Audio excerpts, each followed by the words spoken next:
Well, welcome back, everyone, for another episode of Let's Talk About Scams. I'm your host, Joyce Petrowski, founder of R.O.S.E Resources Outreach to Safeguard the Elderly. And today, I want to talk to you about the jury duty scam. There's been a resurgence of this scam. It was out years ago, but now it's coming back. But before we get started, I want to make sure that you know how to reach us on our social media channels. We're on Facebook and LinkedIn, and now we're on Instagram. The Instagram channel is Rose_advocacy. And that link will be up on the website soon, but you can find the Facebook and the LinkedIn links on the homepage of the website. And also on the homepage of the website, if you scroll down, you can find the link to sign up for our newsletter. You can get them in your inbox, or you can get them in the mail, or you can get both if you'd like. So let's get started. Jury duty scams. So this has come back. There's been a big resurgence in this, so much so that a district attorney's office in Florida put out a public service announcement about it a couple weeks ago. And the public service announcement is called "Scammers Pose as Law Enforcement and Threaten Arrest If You Don't Pay a Fine." So what's that all about? Well, remember in the past we talked about the three parts of a scam? So the first one is that contact. So the contact could come in an email, it could come in a phone call, a text. A lot of what this area in Florida was seeing was phone calls, but they, could come in text messages, it could come in emails, it could come really any way of contact. And then they get you into that emotional state of fear, which is the second part, where they want to create a compelling reason to get you to act. So what's their compelling reason? Well, that you were supposed to show up for jury duty and you missed that date. And so now you're going to get arrested if you do not pay a fine. So they're scaring you. And they might even spoof caller ID to show that it's coming from the police department or the sheriff's office in your city or county or state, which would make it more believable that, hey, this really is the police and you're scared. You're not even thinking, did I really miss a jury duty and all of that stuff? And then there's always that urgency. They want you to pay that fine. They could ask you for a credit card. They might ask you to go get gift cards. Variety of different reasons that they could ask to be paid. I haven't seen anything that says how much the fine is, but if you give them your credit card, well, they're going to charge whatever they say the fine is, but then they have your credit card information, so then they're going to use it again and again and again. So we need to be careful about that, giving out our credit card information.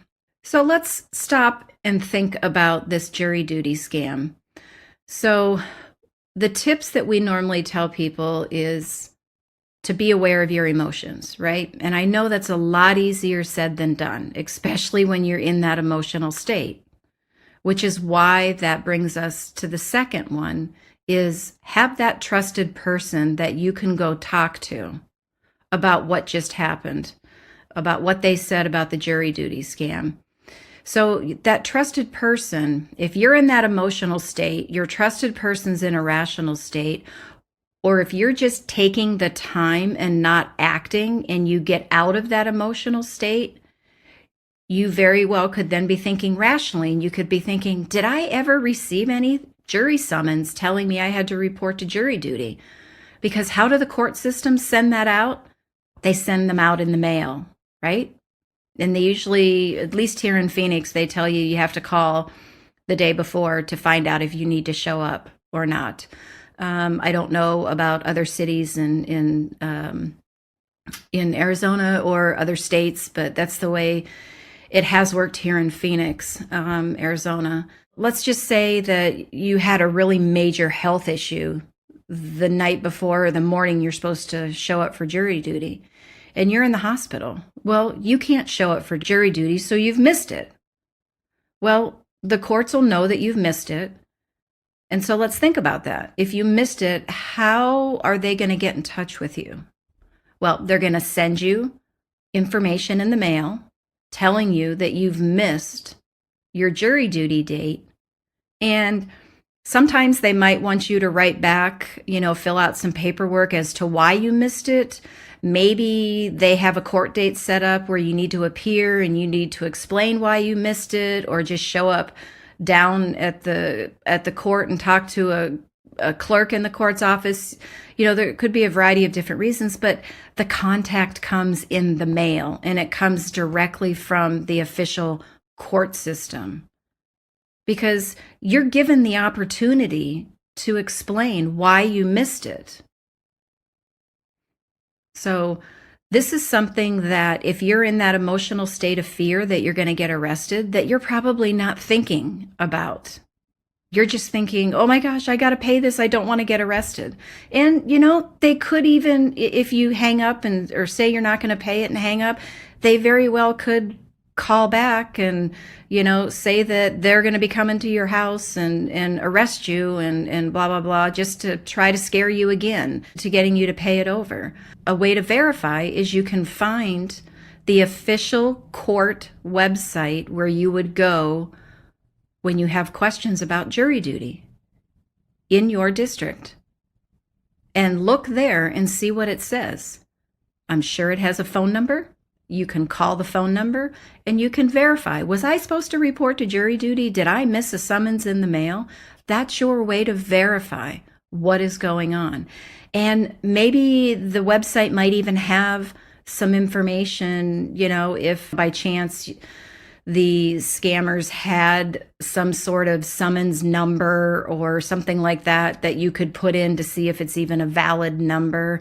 These are all different ways that, you can verify what's going on. By the verified website, calling the verified phone number. You have to know that the courts are not going to call you and demand payment and threaten arrest, or text message you or send you an email.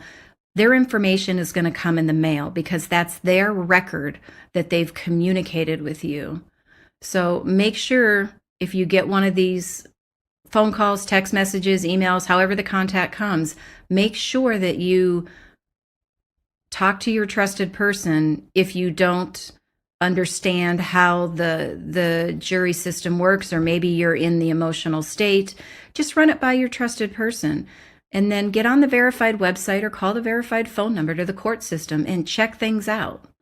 But don't ever believe what they are telling you when they are threatening arrest. If you want to look up some more information on this, I was actually just looking it up today, and there is so much more information out there on the web from a lot of different states and a lot of different counties about what they're encountering with this jury duty scam. So just type in the search bar, jury duty scams, and there's going to be a lot of articles. You'll find the public service announcement from the district attorney's office in Florida. A lot of information you can read about it.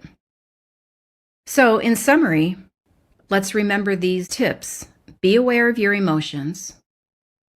And again, a lot easier said than done when you're in that emotional state. It's very hard to be aware of your emotions, which is why you always want to have a trusted person that you can talk to and you can run things by before you give out any information or send money or buy gift cards or give credit card information out, any of that stuff.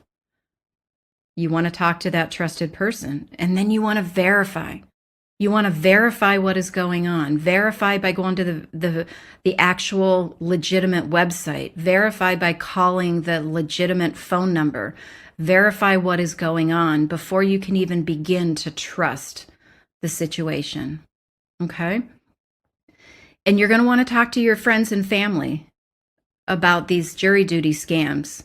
Because if you guys haven't been contacted, I'm sure you will be contacted soon about this scam. And maybe your friends and family have already been contacted and they just haven't said anything yet. But we want to spread the word.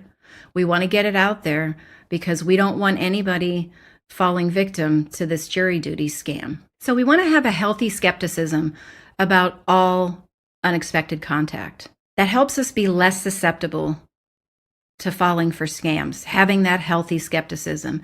And the more we talk about scams and the more we talk about the resources and the tips and tools, it's not to live in fear and always be looking over our shoulder.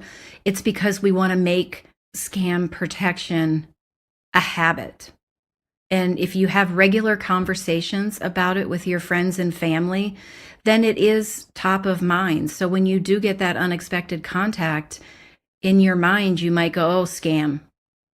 And then you might be more apt to not get in that emotional state and just cut off the contact and not engage with the scammer.